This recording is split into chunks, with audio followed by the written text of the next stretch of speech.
Hello, everybody. My name is Sam, and I'm, as always, joined by Brianna over here. Taylor is moving currently as we We speak. remembered to say something. We did. I was like, I didn't put it in the show notes, but I was like, we didn't bring it up last time that he wasn't here, and I don't want him to hate me any more than he already does. Yeah. So he's moving. It's just us two again this week, but I'm sure you'll be able to cope. I know I will. I will have to cope with Brianna, who is totally normal and fine today. Yeah. But regardless, we'll get to that in a minute. You are listening right now to No Limits, a PlayStation podcast. Remember that you can find this podcast over on youtube.com/savethegamemedia every Tuesday. And whilst you're over there, make sure you subscribe to the channel. It would be very heartwarming if you did so. I'd love it. I will send you a personal, thoughtful message. I won't actually message you, but you'll get my thanks. You'll feel it. You'll feel it. If you'd rather listen to us on audio, we are on all of your favorite podcast services and would love if you could drop us a 5-star review. It helps us grow a lot. If you'd like to interact with us more, including sending in questions for these shows, you can join the Discord with the link down below. And if you want to support us and get early access to all Save the Game Media content, head on over to patreon.com/savethegamemedia and choose the tier that is right for you, just like our current patrons have done. So shout out to Bucky Blue, Hopple, Alpaca Tom, and SAZ. With all of that shenanigans out of the way, Bree, how are we doing this week? I'm doing well. I'm very tired. So hopefully nothing happens that will make me laugh because I will lose it. I was at Crunchyroll Expo this weekend. And I was there all 3 days for most of the day. So I'm very tired, but I had a really great weekend. So all good things. As far as because I'm just gonna segue into what you've been playing. Sure. Wow. Because I feel like that's all wrapped up, and I didn't play much. So I Okay, did start Genshin though. All Because right. I found it's not on my desk right now. I found Genshin fan art that I like absolutely needed to have. It was just like a little tiny card, but it was so cute. And then I didn't even know the character, and I came home and I was like, I think I have to play Genshin now. Because So I are just you bought art. super addicted to it now, or is it still early days? It's early, but I can feel the addiction slowly creeping its way into my blood. So that's there's a character called Ito, and I will try and keep it PG for this podcast, but he's very attractive. So if I unlock Ito, it will probably be over for me. So we just have to hope that I don't get him as a character. Okay. So yeah, good luck for Brianna's to not get. I mean, I want it, but for like my mental health, maybe. It's got like devil horns. Yeah. Ooh. Yeah, I'm picking up what you're putting down. I get it. I get it. Very He's got a lot of attractive. swagger, even in these still images. He's confident and all of that. But that's it. That's all you've been playing. Just a bit of Genshin. Oh, I did finish Inscription finally. Oh, finish it. I did. I completely finished it. Very proud of myself for that. There's an extra mode that becomes available when you finish the game. I have not touched that. I'm very intimidated by the description. It's like a challenge mode, and I'm too scared. So I haven't touched that, but I did finish like the main story, and it was fantastic. I have to process it still a little bit, but I think it's definitely going to be like in one of my top games of all time. It was really, really good. Yeah. What have you been up to? How are you? What are you playing? All that stuff. Oh, so many questions. Yeah. I'm definitely segueing off of what you said. I haven't played Inscription yet anywhere. Obviously, I know all of the hype around it, and I've been in your stream before playing it. And I'm going to be picking it up when it comes to PlayStation at the end of this month, I believe. So I'll be trying that out then. I too haven't played much. I'm doing okay. I'm relatively stressed. Well, not stressed. Busy. Yes, stressed. Overworked is really what I was aiming for, but that sort of comes hand in hand with stressed. Have a new job role at IGN, which has taken up a lot of my time on the daily. So, it's good. Like, I'm really enjoying it. It's brought some variety into what I'm doing day on day. But it's just, an extra bit of responsibility. So I haven't really been able to play much in terms of leisure. The two things that I am playing currently are coincidentally both things that I've had to work on for IGN. So I am currently slogging my way through the behemoth that is Digimon Survive. How is it? It's good. It's good. It's as you would expect from a visual novel game. Very dialogue heavy, a lot of branching narratives, player choice you can make. But then there's like this XCOM turn-based strategy combat type thing that's in there as well, where you can assemble a team of specific Digimon and fight them. It's good. It's very long though. I've been working practically flat out on it, and I'm only on part 4. For people who have played it, that might give some context. There are apparently, as far as I know, 12 parts. Oh God! I'm only on part 4. But that being said, I am having to like fully map out every single option and branching narrative as I go. So you just keep loading saves. Pretty much. I'm save scumming like no tomorrow. I am just, okay, that's cool, that did that thing, okay, on to the next one, but then each branch has like 7 different avenues, and but it's good. Like, I'm still enjoying it in spite of that obligation to play it. And then the only other thing I've been playing is a really cool indie called, I don't want to miss, it's Vampire Survivors. That's what I'm currently playing. It is a 2D sort of side-scrolling roguelike. And you can pick from it's kind of like Binding of Isaac, if you've played that before, where you can pick up a variety of items in the world that change how you can attack or move or do certain things to enemies, special abilities and whatnot, and you level up and unlock things permanently for future runs. And that's like way better than it has any right to be. I was meant to just do a couple of articles on it on one day over this past week, and I think I've clocked, like, I'm looking now at my Steam library,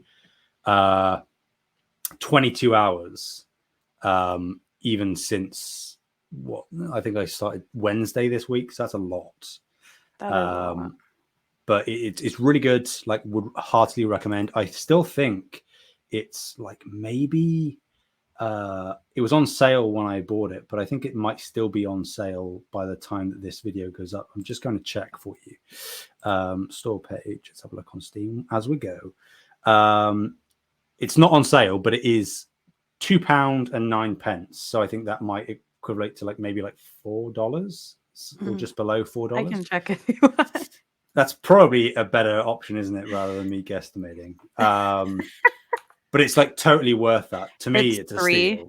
$3. It's $3.99, yeah. It's a steal to me, and that this is coming from somebody who does admittedly love Binding of Isaac. I've put hundreds of hours into Binding of Isaac over the years on multiple platforms.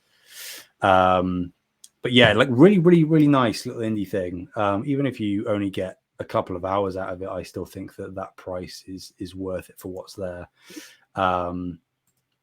Challenging, but just on the right side of challenging, where like any rogue, like, you want it to be accessible and you can play and not necessarily fail over and over again every couple of minutes, but it's demanding enough where you need to be paying attention. It's not necessarily sort of switching your mind off.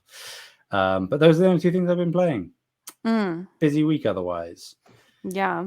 Something that hasn't been busy this week. I mean, it's very interesting. It's I don't know why it's called Vampire Survivors, because as far as I've played, and I've played a lot, I haven't met any vampires. So you're not a vampire or anything, or like a vampire survivor? I don't. What? Okay, maybe I'm missing something. Maybe there is this deeper lore to the game, but you can pick like different characters, and none of them have any kind of vampiric abilities. They can't. None of them can turn into a bat or like leech life HP from enemies. Then none of them can do that. So maybe there is, but I'm just not getting it. I don't know. Okay. Something that hasn't been busy this week, though, Bree, is Mhm. PlayStation, because there's not really that much news this week. So we've got a nice, relaxed coverage section of the news. But the I suppose the biggest one, the most important, the most enticing story of all is our first one, which is that Square Enix is looking for a buyer. Bum, bum, bum. Now, we have technically touched on this I was going to in say, I terms feel of like we did. Square Enix selling off, IDOS and Crystal Dynamics to Embracer Group. And there have been sort of swirlings that Square have done that to thin down their library so that they are more open and easily acquirable. But we know now officially that Square Enix is looking to sell stakes in its remaining studios to improve, and I quote, capital efficiency. And the person from PlayStation Lifestyle continues that this is right when others like Sony are buyers. I would expect Sony, Tencent, Nexon, etc. would be interested. As much as I love the games that come from Tencent, I hope that Tencent does not acquire Square Enix. Mm-hmm. That would probably be not good. Yeah. Yeah, I did look. We talked about Sony being interested in buying, but Mm-hmm. there wasn't really confirmation that Sony, Square Enix was actually up Yeah. for grabs, I guess. Man, I really hope that Sony picks up Square Enix. Mm-hmm. Yeah. This scares me. This is scary. I don't know. It is. And I suppose it's weird because there are some people that look at Square and kind of discount it when they aren't considering the Western studios that they used to have. Because, for all of the missteps that both Crystal and Eidos have done in recent years in terms of games not necessarily hitting the mark and underperforming or whatever, their public image isn't necessarily great. The Japanese side of Square Enix is like, you cannot underestimate or overestimate, I should say, how significant that is, particularly within the Japanese market. Like, there are so many titles, and many titles that you either won't get here in the West or that you will have never heard of, but they are like huge behemoth franchises in the Huge Japanese market. franchises. Mhm. So yeah, I mean, for Sony, which is of course at the end of the day a Japanese company, it just makes sense. And I think It that does. I'm 100% with you that yes, Tencent do put out some good stuff, but in terms of the kind of conglomerate that they are, I would be very concerned about the direction that Square's studios would be taking if they were underneath Tencent as opposed to Sony. Mhm. Yeah, I mean, it's always a bit scary when you see, even, I mean, you could just say a developer, but particularly like a publisher on this scale, when they are actively announcing that they're kind of looking for buyers, and the first you aren't hearing about it is that they have been acquired by somebody. It's Mhm. like the That's blood usually is in what the you water hear. now. Exactly. Mhm. You hear Bethesda came out of nowhere. Activision Blizzard, that came out of nowhere. Mm. So when you see this, there's blood in the water, and anybody could arguably pick them up. Like, I know Sony and Square have this legacy historic relationship that is continuing to this day in terms of timed exclusives or just full on permanent exclusives, at least on the console side. But if I can't imagine that if Tencent came along and offered double what Sony would be willing to pay, Square would turn that down just because of that relationship. I think at the end of the day, Square is probably going to go where the most money is. Yeah, that might be why they announced it rather than like it might just end up being a bidding wars. Yeah, that's fair. I So, mean, it's weird. Like, again, I'm not necessarily super well versed, but the way that this has been phrased kind of suggests that Square is in a bit of dire straits where they are struggling financially. But I can't necessarily find anything that indicates that actually is the truth. This is why I'm very confused about this, because with how many big franchises that they have that aren't, it's not like those games are like flopping either. It's Mm-hmm. not like those games come out and they don't make a lot of money. Like they're making so much money. So Yeah. unless they've made just like horrible investment decisions, that we just have no concept of, like there's no way that they're like out of money. Yeah. So, It's weird. Like even going back to when they sold Eidos and Crystal, like when that happened, I was like, wow, I'm surprised they didn't sell those studios to Sony. mhm, Again, because of the relationship between Square and Sony, but also, you look at the franchises, if we're talking from what you would typically think of as Sony franchise experiences, both Deus Ex and Tomb Raider would be right at home amongst every other mhm. PlayStation franchise, first party anyway. So it's weird that they sold them for as cheap as they did to Embracer Group. But it's like, well, surely, I mean, I guess this the lack of knowledge about exactly what is going on at Square right now is why this is, Mhm. as you said, so confusing, because you'd think that Square in its entirety, with Eidos and Crystal and everybody else still there, would be even more of an enticing thing for Sony, even if they were selling themselves at, that they cut their bargain a little bit to ensure that they did get bought out, make themselves still. I don't know. I don't Yeah, know. there's a lot of factors that go into this that we just have there's no way for us to know. Like we could like they could have offered like Crystal Dynamics to Sony and That's been true. like, "Do you want this?" And Sony's like, "Nah." I don't Yeah. know. We there's just like a lot that like unfortunately like as consumers, like we just don't get this information. Hmm. There's been a lot of things that it's like I just hope someday this comes back and like eventually we'll be able to hear what happened in these situations, but until somebody is like, "Yeah, here's the information," like, we just have no way to know. So Yeah. It's- the one thing that makes me not concerned, but a little bit, again, confused, I suppose, just confounds the issue, is that some people are saying, well, Square already has all of these exclusivity deals with Sony, so what would the incentive be on Sony's part to purchase Square at this point? Like, because 'cause they're not I losing out on those deals, yeah, so you like mean? people Like are they people are arguing, mm, well, Final Fantasy 16, Final Fantasy 7 remake, Final Fantasy 7 rebirth. but it's like um future proofing stuff, right? Because we know that exactly. there's a bunch of stuff in development that isn't announced, Yeah. or there's stuff in development that is, like, announced, but super far in the future. Hmm. So, I think that for Sony, it would definitely be, like, a future-proofing thing, and I'm sure, like, in any kind of acquisition, like, Square would be like, "Hey, this is what we have on the table," "This is Final Fantasy This is 17, what like, we this can offer is" you. Yeah.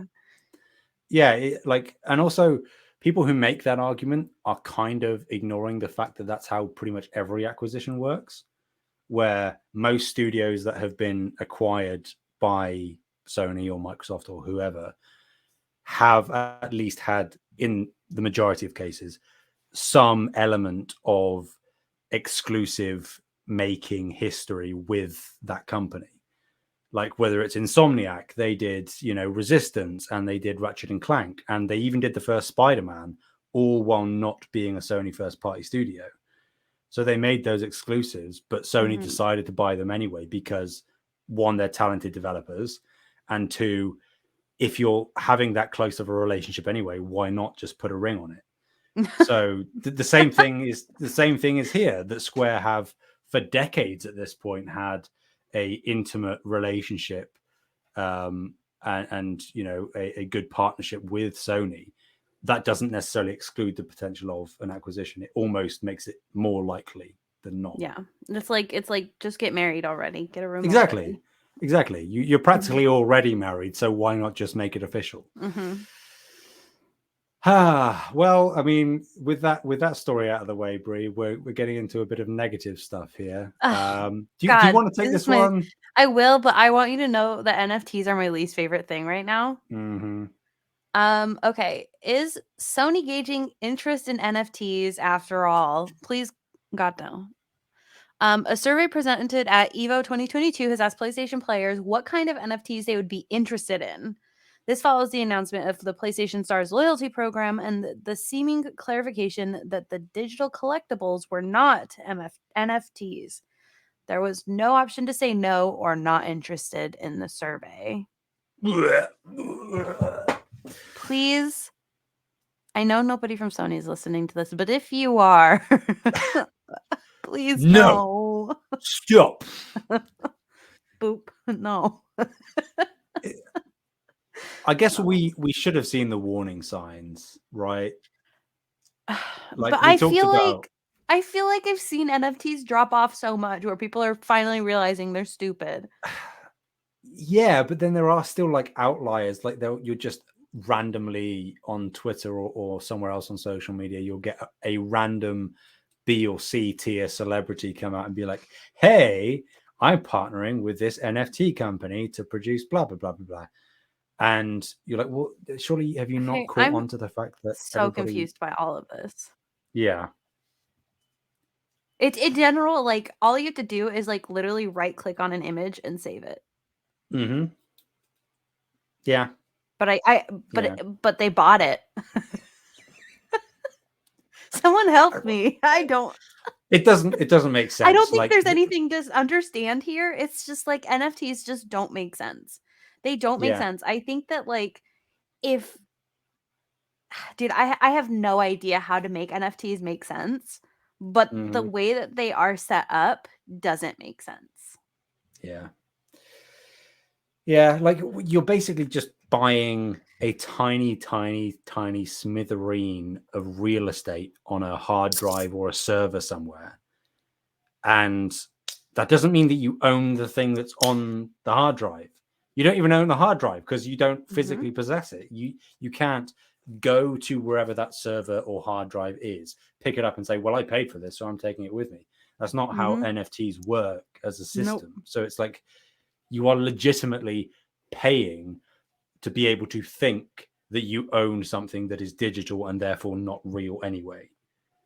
But everybody knows that you don't own it anyways. Apparently, some people don't because they're like, PlayStation are like, "Hey, we're going to try and," I mean, as much as people have talked about how bad NFTs are and how stupid they are and horrible for the planet and all of that stuff, there is inevitably, with moves like this, should the NFT element of this loyalty program come to fruition, there are going to be people that buy into it and Mhm. or are just blissfully unaware or ignorant or willing to overlook the negative side of NFTs, and they'll support it. And it just hurts my heart. It I just. like yeah, I mean, the thing is like I can't even conceptually understand the positive side of NFTs. Mm-hmm. Like, let's Yeah. say even like the only thing that I could think would be positive is if I got an NFT for like $5 and sold it for like 500. That would be a positive. But Yeah. that's like just because I'm getting like money from it. Like that's Mm-hmm. not the actual NFT. Ugh, I get so upset with NFTs. I I don't understand. I don't understand. Yeah, Let's I just think like move it, right along away from I hate NFTs, man. it's just a bad move. I mean, when Mhm. we talked about the whole Stars loyalty program a few weeks ago, we said that there were digital collectibles and they practically immediately had to come out and be like, well, they're not NFTs, but now they kind of look like they sort of are. It Mm. just, again, I think I said it when we first talked about the loyalty program, but it's like Sony is getting dangerously close to their PS3 era. arrogance. Yeah, their arrogance of the PS3 era, where they're just like, Mhm. we can do what we want. It doesn't matter how badly it might be received. We have so much mind share in the industry that Mhm. even if this fails, it's worth taking the risk if we can make a buck off of it. Mhm. And like, yeah, does the idea of having, again, like whether it's on our profile on PS5, whether you have a little tab that you can go down to and it says, oh, you can view 3D models in the same way that you have model viewers in some games. You have a 3D model viewer and you have random things that you've picked up. But specifically, and this is the important thing, that you have earned free of charge just by playing games in the way that most loyalty programs should work. Like, so you're telling me I have to join a loyalty program so that I basically have to curtail myself to this platform, buy the games on that platform, play the games on that platform, and then on top of that, spend additional money to get digital replicas of certain things from said games. It's like, what? Just why not attach it to the trophy system or something like that, where like if you platinum a game, you get a super cool digital 3D model of something. Just anything else, just actually anything. Like I just gave an example, but any other example other than NFTs, please, Sony. Yes, please. literally anything but NFTs. Like, yeah. It is. It's like that, isn't it? It's just it's sad. It is. It is. What is sad. Sony doing? Something just melted my brain, that one. Something Sony is doing is retiring accolades. Bree, do you know what accolades are? I literally don't. Yeah, I didn't either.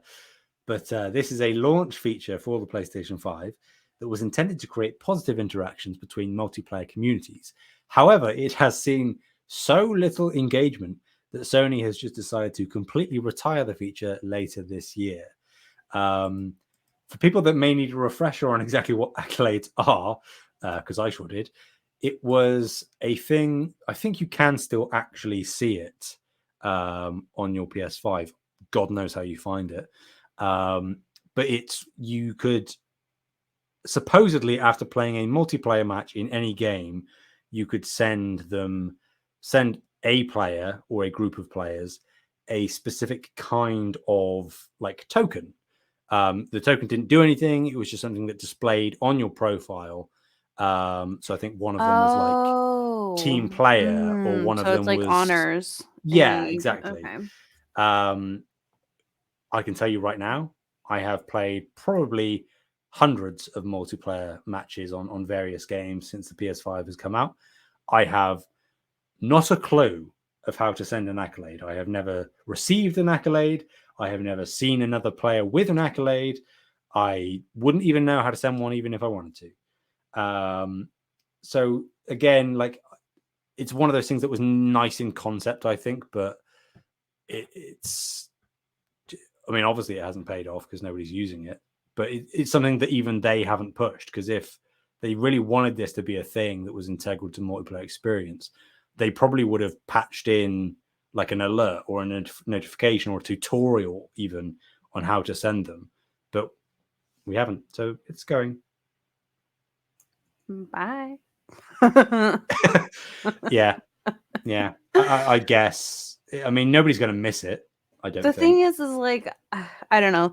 I think that it's taken League of Legends many, many, many years for the honor system to even really mean anything. Let alone like reports, like reporting people. It takes like so many people reporting somebody just being an absolute jerk for anything to happen. League of Legends is so toxic. Don't play. There's been a couple of times where I've looked at it and I've been like, oh yeah, that new hero looks kind of cool. I would definitely play with you, but like, don't play it. But are you part of the toxicity? That's the question. Absolutely not. Absolutely not. I literally do the opposite, where I actively, when somebody else is being toxic, I'm like, hey, let's be nice. Like, I'm talking to a toddler. Like, hey, those words were kind of mean. Let's use nicer words. Like, that's me no, it doesn't. Toxic people. And the thing is I finally realized is that people are doing it like for quote unquote fun. They're like, oh yeah, it's part of the shit talking culture. Like, it's so fun to just like shit talk. And I'm like, yeah, but it's not, because then the people that don't understand that it's like a joke, one, you can ruin someone's day. Two, like I can't tell you how many times somebody has said kill yourself and uninstall the game. Yeah. Like I can't even like tell you on both my hands, like, and feet, like how many times I've seen that said to me or somebody else. And it's like that game is so toxic. Anyways, point being that, like, even with all of that, like, history, League of Legends has been around. I think they're about to hit their 11-year anniversary. And they've had a version of accolades, I think, for a lot of it. And the honor system is just now starting to mean something, where Right. you get like basically like just like random content in the game. You can get champions in the game, and you can also get they have like this mastery system where you can have, I can't remember what they're called right now, but they're called Eternals. That's what they're called. Where basically you have like quests that you can do for that specific champion, so you can get those for free as well. Okay. So they have some things that you can get with the honor system, but they've been working on that forever, and they had so many complaints. So if Sony is like not wanting to really invest in accolades, like, then like, yeah, get rid of it right now, because if you're not, like, you have to put so much work into those systems for them to mean anything. Yeah. So. It's weird, I suppose. Sort of the only other thing to really mention on this is, like, it's interesting that they are retiring a feature, even if it was like completely not used whatsoever. It's weird that they are retiring it as we are seeing them make more of a shift towards multiplayer / live service titles. Like, I can only imagine. I mean, I think it's fair to assume that something will come in its place, particularly as more live service stuff, when Bungie brings out whatever they're working on, Naughty Dog's Faction 2, whatever that ends up being. I imagine I would have thought they would have something to not only encourage but reward positive multiplayer experiences. Isn't it so sad that players have to be incentivized to be nice? Yeah. That makes me really sad. Like, I get, like, I personally, I really do love having like rewards in games. Like, I do like rewards. Like for League of Legends, you can get like skins and stuff. You can get like, like they have rewards that you can get that are like, I think, really worth it. But like, it's just so sad to me that, like, to get people to be nice to other people, like, you have to like reward them. Otherwise, it's like they'll not be nice. Yeah. Like, I don't know. I hate that. I think there are definitely like two types of people: the people that play games and enjoy being toxic, but will sort of not necessarily go out of their way, but will attempt to be more cooperative if they are enticed by something that they know they can't get otherwise. And then there are people, like you, if I take you at your word, that just like having fun with people, but the rewards are just like an added bonus. It's not the reason that you do it. It's just it's actually a reward as opposed to the sole purpose for you doing the thing. I mean, I've had toxic moments in the past. I won't lie. Well, But I no, mean, like, I think we all do, but the thing is like, I've never, even in like when I'm like super angry, I've never been like, you should kill yourself. No, exactly. Yeah. Like I've maybe flung some choice words at people at times, but I've never, threatened or told somebody to do something like that. Definitely not. There's a line, I think. There's, we're all gamers and enjoyers of the gaming industry. I think there is an understandable and accepted line. There's like a cutoff where you can rage a little bit, and if it's directed at someone, that's unfortunate, but it's how it goes, whether you're on the giving or receiving end. But there is common sense where it's like, you have no idea what is going on in somebody else's life, so you saying something, even if it's kind of meant in jest or in the heat of the moment, that could have a really lasting impact on them in various forms. So just because this thing is encouraging good play, people, still be good, still be nice. Something that is not nice. I'm the king of the segue this week, Brie. All the segues. Okay. All the segues. More The Last of Us The Last of Us Part 1 footage has leaked. A pivotal scene involving 2 male characters that Joel and Ellie meet has leaked. This is beyond parody, obviously, at this point. And it's just so sad and heartbreaking, man. Yeah, it's like, not. Yeah. What? Like, what do you even say at this point? Like, do they just fire everybody? This has happened like multiple weeks in a row. And like, again, the last time that we all talked about this, I was like, well, at least it's happening to The Last of Us Part 1. It's a game that pretty much everybody that is actively paying attention to it pre-release, they've played the game before, they know all these scenes, so it's not like when, you know, The Last of Us Part 2 leaked. But even still, like, I'm not somebody that's going to pick up The Last of Us Part 1, at least not at launch anyway. I will. Good on you. Good for you. I'm happy for you. And my dad hasn't played The Last of Us, so that's a good reason to. I'm mostly purchasing it so that way he can play it. But I probably would have purchased it anyway. So yeah, I think it'll be one that either I buy at a decent discount, or I could very much see it like within the next 6 months to a year coming onto PS Plus. You know, as an additional PS5 game or an incentive to get people to subscribe to the higher tier, something like that. I'm okay waiting though.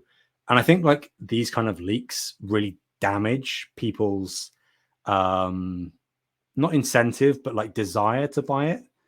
Because even though it is scenes that we've already seen, the fact that you are able to, at this point, see like what half of the game's cutscenes, you have less reason to play through it, because the narrative and the cutscenes of The Last of Us, obviously the gameplay is great, but the narrative is the key thing that is keeping you engaged from moment to moment.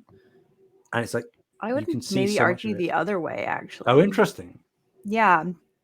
I think like the more we see of this game, the more incentive I have to buy it, because it's showing like how much work they've done on it. Sure. Yeah. But yeah. I mean, I can definitely see like your argument of like, at what point like is the whole game just like released for torrent? Exactly. That's sort of where I'm at, where it's like, I know this scene, you know, I wrote it very specifically to try and avoid spoilers if people are concerned. I think we know, both me and you know what scene we're talking about. There's a couple of scenes it could be. Is it the 2 people that they meet in the city? Yes. Okay, yeah.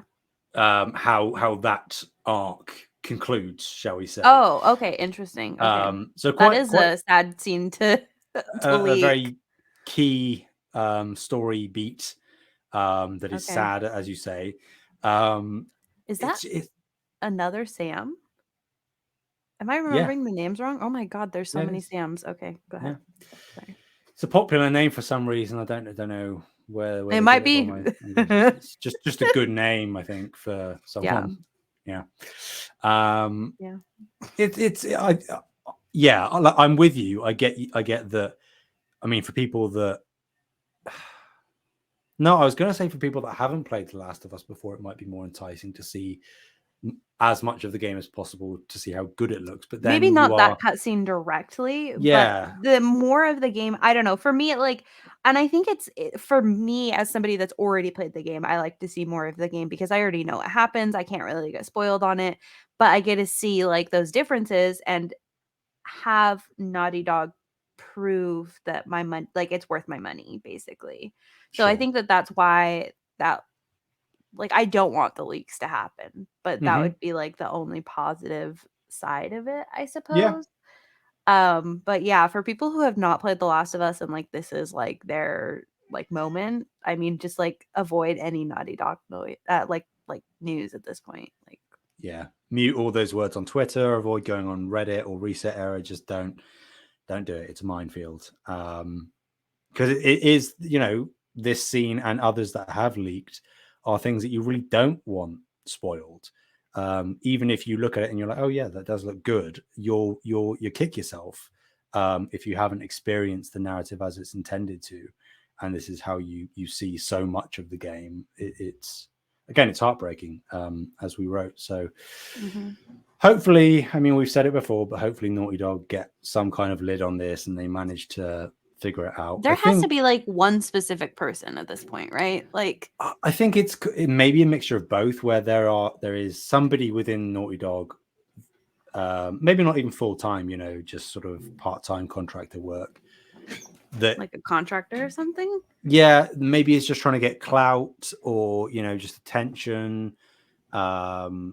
Maybe they actually actively have something against Naughty Dog. I mean, that seems implausible if they work there even part-time, but you never know. And then I think also as well, it's just the amount of outsourcing that Naughty Dog does to third-party partners and outsourcing studios. There's a lot. They do the same amount as like almost any other studio, though, right? I suppose. Like, they wouldn't have anything like super extra that like other studios wouldn't have. I guess maybe it is just like the fact that Naughty Dog has so much renown in the industry that there is more of like a hunger for leaks around the studio, even if it is stuff like this, as opposed to like their new project. Maybe that's part of it. I don't know. This feels like at this point it's too much.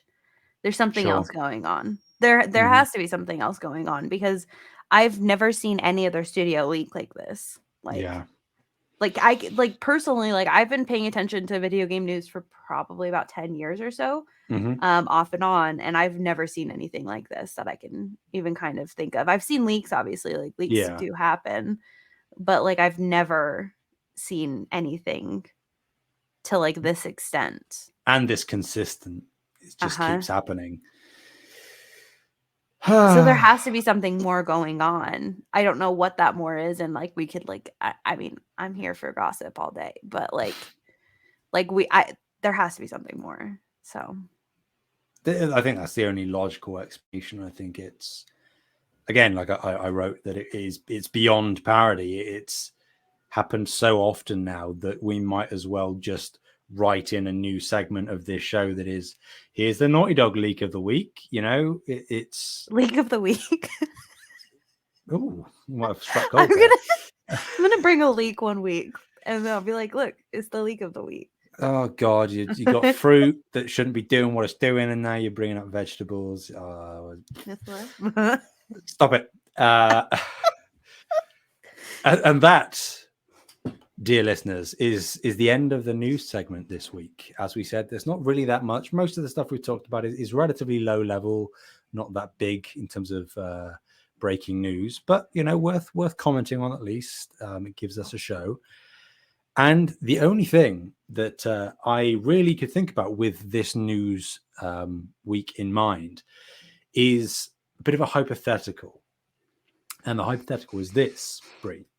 And I've prefixed this with the fact that we don't want any console war BS in mind. So it's not like, oh, which exclusive should we take away from the other platforms? We're not doing that. But which developer/developers, other than Square Enix, because obviously the rumor is that they are going to be Sony bound, it seems like, or that's the most logical explanation. Which other developers do you think would be a good fit for the PlayStation Studios family, and why? Wow. I have three answers that I consistently say whenever it's brought up. So I'm happy to go first if you need some time to think. I'm just trying to remember the name of the developer right now, which is so embarrassing. You go first while I look this up. Okay. So two studios, which I think are relatively apparent and obvious in why. If you take my answer, I'll be mad. Hey, it means that we're like-minded if one of them is the same. Two of them are relatively straightforward in terms of why I think they would be a good fit. That would be the two that would be obvious, would be From Software and Kojima Productions. Wait, I'm still confused about the Kojima stuff, but that's okay. Kojima is not a first-party studio. It is independent. Obviously, there have been huge swirlings pretty much ever since Death Stranding was announced that Kojima Productions was going to become a Sony first party. And then there was a thing a few months back where like a Twitter banner or something included the character from Death Stranding, and they were like, oh wait, is that an indication that Kojima is now part of the PlayStation Studios family? Because that's what that banner indicates. And they came out and had to clarify, and they were like, no. But I think that obviously Kojima, both with Metal Gear and Death Stranding, and then From Software with, you know, Demon Souls, and obviously the remake, obviously that's Blue Point, but still, and then Bloodborne, one of the best games of all time. They have legacy with PlayStation. They are both renowned developers / named talent within the industry, which I think is more synonymous with Sony than any other studio. Brie has left. I'm going to carry on, though. I'm going to carry on, dear listeners.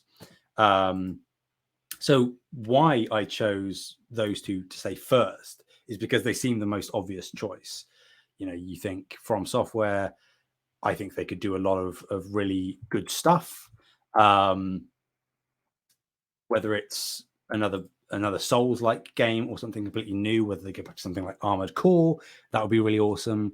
And I think that Sony would really push for that. I don't think we'd ever get a Bloodborne 2. I don't think that's going to happen, but you never know. And then the only other thing in terms of Kojima is that, I don't know, even if they didn't have the IP from Konami, I think that bringing him in-house, it would let him do something that is not necessarily super artistic in the same way that Death Stranding was, but I think that he could very much be a Pixel Opus, or, you know, that kind of equivalent, where sort of he could be unleashed creatively speaking, but ultimately, you know, he would still have the sort of AAA budget that would let him do something massive if that's what he wanted to do. I think Kojima is at that point in his career where he wants to experiment more so than ever. Like, I think he's done with franchises, and obviously there have been swirlings of a Death Stranding too. I don't know how much weight I would put behind that. I think it's possible, but I would personally prefer if he went on and did something new and fresh again.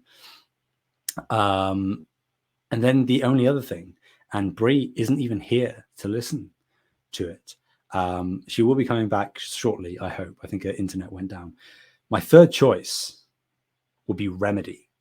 Now, obviously, this is devoid of the whole thing of they are technically under big ownership and they would probably have massive price tags that Sony might not be able to afford. But in a hypothetical situation, looking at oh, she's back. She has returned. Sorry, my internet was also like, it's too early in the morning. That's okay. That's okay. I've held the ship down well. You when you listen to this back or watch it back, you'll see how expertly I handled it. I didn't panic at all. It was all fine. And you didn't make any references to how I always randomly leave calls. No, I didn't. I was thinking it, but I didn't say it. I had that self-restraint. You know, I was like, Brie is probably going to watch this again at some point to see exactly what happened. I don't want to, you know, slant you off. I don't want to. I don't do that. But what I was saying was that obviously Kojima and FromSoft are kind of obvious. They have the legacy, the association, and I think that Sony want the critical acclaim that most of their titles typically bring. They would want that in their portfolio. And then the third choice that I said was Remedy. Remedy, to me, is a studio that is on the up. Like, they've been, you know, beloved in the industry for quite a while. Yeah, that one's really smart.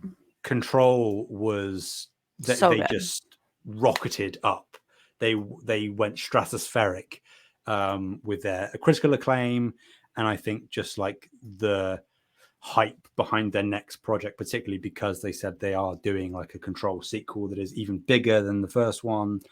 alongside stuff like Alan Wake. I think so good.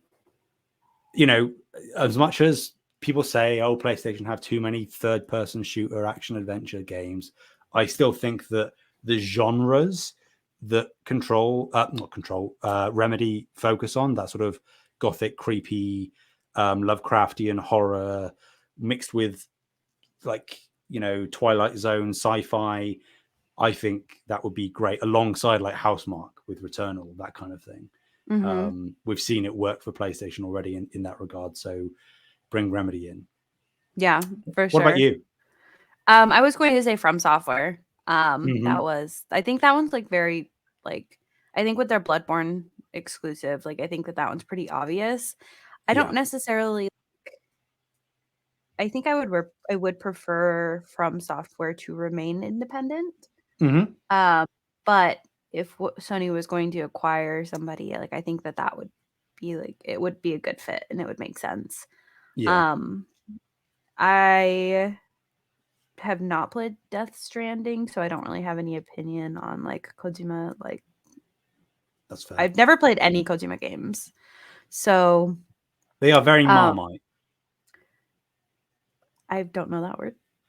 Okay. Marmite is kind of like it's a whole English American thing. Hang on, I'm gonna Google it. I'm gonna Google this is on the fly. We are in professionals American here, ladies and gentlemen. Marmite American version. Vegemite. Okay. Do you know Vegemite? I've heard of it, but I don't know what So it's used heard here. That's not good. That's sort of what I'm getting at, where both Marmite and Vegemite. I haven't tried Vegemite because I'm from Britain, so I just have Marmite.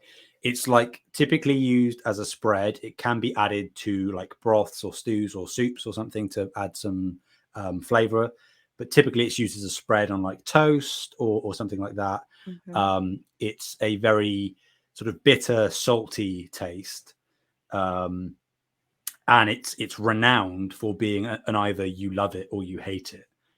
You either adore it and could eat it just raw with nothing else, or you could never touch it. Okay.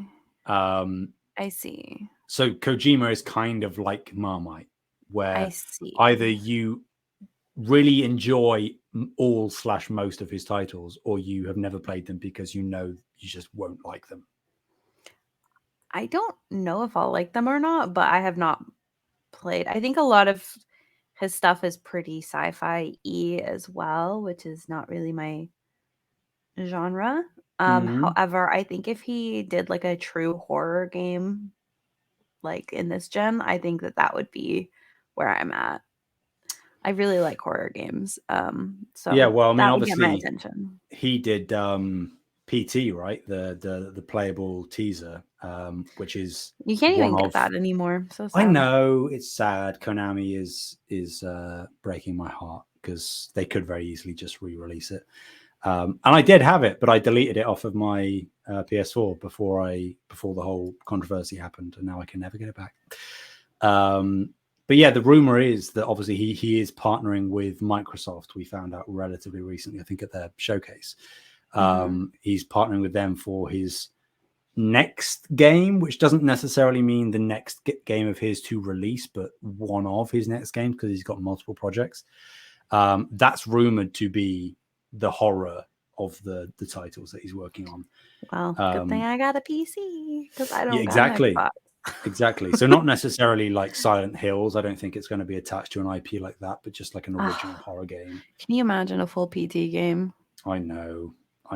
Maybe one day, not by Kojima, but maybe like a spiritual successor in that vein with the budget to support it. I think that's likely. It's just when it comes, I think it's inevitable at this point. Yeah, I hope so. I think especially with the success of Resident Evil 8, I feel like I know it's not exactly one for one, but the Dollhouse area, I feel like is a pretty good feel for what maybe a game like that would be like. I'd probably be more scary. I was so scared at that part. I genuinely my hands were shaking, but I somehow forgot I could pause, but I was like so scared. Like I was like, I gotta go, like it was good. The sign of a good horror game. It was so good. Highly recommend that. And then just to like the last thing that you were talking about was Remedy. I think that that's like a really great choice. I don't think I would have been able to like name that off the top of my head, but I think that Remedy is like a fantastic choice. Remedy is they're doing great things. I've never played Alan Wake, but I'm very interested in this upcoming game. So that's this year. I can't remember. I don't think so. I think Alan Wake 2 is slated for 2023. Obviously, we got the remaster of the first game.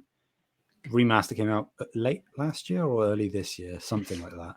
You think it was last year? That sounds right. I think it was like last year, October timeframe. I didn't play that. I don't know if I should. No, I've never played it either. But it's one of those things where if my backlog was completely clear, that would 100% be one of the things that I try. Wouldn't that be backlog then? Sorry, do you want to run the show, Brie? I'll just I'll go. You can see he's still in his chair. Like you can. Yes, you got me good there. I walked into that one. I'm just. It was. No, you're not wrong. You're not wrong. Okay. I can't even argue against it. I just have to sit here and take it. Yeah, like I think Remedy to me is kind of reminiscent of an Insomniac, where they've had like a solid history of good titles across the board that haven't necessarily been like crazy good either way. But then, you know, for Insomniac, when Spider-Man came around, they went whoosh. In the same way, I think Remedy had Control and they've sort of hit another level. And the concept behind Control is just so good. I know. How can you not enjoy that? It's just one of my favorite ideas. Just I'm all about everything in that game. I've played it multiple times to completion. It's great. And I know that they're under like Take-Two, I think. So I don't think they're ever going to be purchased out from underneath their parent company. But in a hypothetical world, I think they'd be a great match for PlayStation. It would be a great match. Yeah. Brie, is there anything else you want to talk about today? You see, okay, so just for context, it's very early in the morning for me. I woke up at like 6 a.m., which is not a Brianna time. You're a trooper. In any sense of the imagination. So I'm very tired, and as soon as like I saw the show notes, it was like whatever Brianna wants to talk about, and I was like, you gotta close that gap a little bit, so narrow it down. I have to talk about something reasonable. Yes. And I'm going to take that as far as I can take that. Oh dear, here we go. Buckle up, everybody. How's Plug and Play? Oh no. So for context, I just got Sam some very simple games for his birthday, which was last week. Right? Last week at this point? Yeah, just over a week ago. Okay, yeah. So I just got him some simple games. One of the games was Plug and Play, which is a very bizarre experience. I hesitate to say that it's like really a game. I mean, I think it is technically a video game, but there's not too many like game elements to it. It's just more of like a really weird experience. It's not like a walking simulator or anything, just an experience. So I know I have to keep it within the limits of like we have to talk about something that's like video gamey, but I'm gonna push that. Yeah. How's it been? I have experienced it. Yeah. Do you feel like your life has changed for it? You could say that, yes. Okay. In various ways.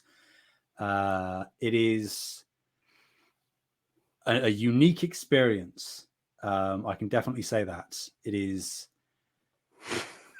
I don't know what I was expecting. You're probably expecting something cute. There was a lot of weird imagery. There was sexual connotations. There was floppy fingers. No, I'm not going to elaborate. I never ever want to play it again, but I'm glad I've experienced it. Can I ask you, like, genuinely, like, what would you rate it, like, out of 10? Out of 10. I'm just curious, like, because for me, genuinely, I think that game, like, and I know that, like, it's like such a small experience, but I have played it so many times at this point, and it's like it's almost become like a weird part of my life. I just really enjoy it because it's so bizarre of an experience that, like, showing people, and it's only like what, 10-15 minutes to play. Yeah. Like, showing people is like kind of fun because it's like this weird experience that you don't normally get to have. So I think that game's probably like a 7 or 8 out of 10 for me because I really love it. Yeah, as much as thinking about it makes me physically ill, I think it probably would be a 7 or maybe an 8, because it gets in and it gets out. It is exactly what it wants to be. It doesn't overstay its welcome, thank God. And I think if it wasn't for how weird it is, it's the kind of game that you don't necessarily see super often, that is so simplistic in its gameplay mechanics, but also quite well informed in terms of the gameplay decisions that you have to make.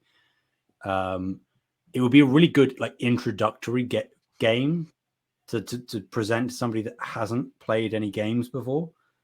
If it didn't have the weirdness, yeah. yes, with that extremely large bolded caveat. I think because people say, Minecraft is a great game to introduce to people, but then I get it on the surface level, but Minecraft is actually quite complex realistically when you get into all the different crafting systems, and you need this to do this, and you need to go to this place to get this thing, and you can't get it elsewhere, and you blah blah blah blah. Plug and play. You play and you plug. Yeah, you do. You really do. And I that's think it. like I think that game is exactly, I think what I really enjoy about, because so there's 3 games. There's Plug and Play, Kids, and My Exercise. And I think that those games are exactly what they say they're going to be in the most bizarre way possible. And I think that you don't really get that like bizarre experience in many other forms, where it's just like really almost anything could happen, especially with My Exercise. Like, you just don't ever see anything coming. Like, for example, so you like a lot of the times you're playing as these like humanoid creatures that have plugs literally on their head, right? And there's one part in particular that I was like, "Oh no, what is happening?" Where it's like you like click on the character a lot and it basically like poops its plugs out like off of the top of its head. And you're like, I like, you never would have thought that that would happen because that's so weird. That's so weird. I don't know. I don't want to get too far into this game, but I really do enjoy this game. I can't wait to see.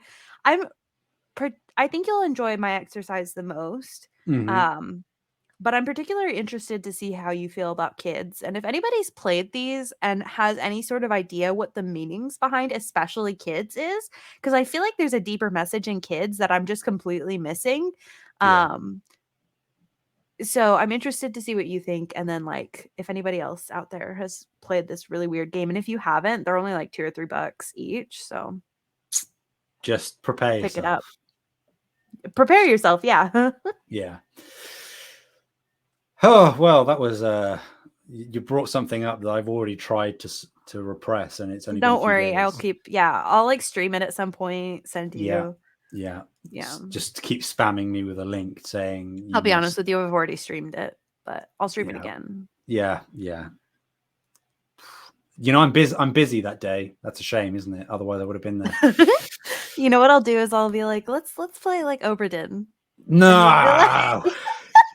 Just a bait and switch. Yeah.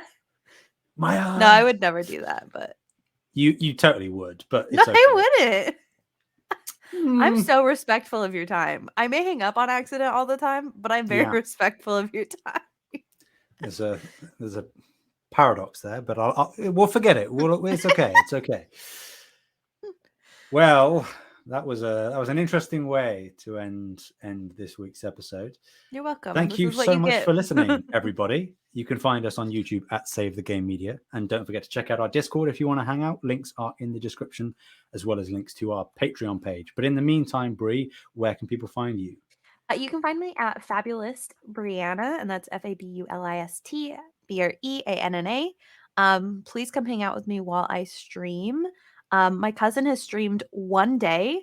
I mean, I'm so happy for him. Absolutely adore my cousin. Streamed one day and had like 35 followers within like a couple hours. Damn. And I have less than him, and I've been streaming for about 2 months. So if you could Mm. just like follow me so that way I can pretend I'm cooler than my cousin, that would be cool. Thanks. You heard it here first. Boost Brianna's ego, everybody. Do it.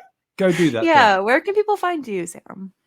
People can find me everywhere. No, they can find me on Twitter at Sam Heaney. That's HEANEY. Until next time, everybody, have a wonderful week. Bye. Goodbye.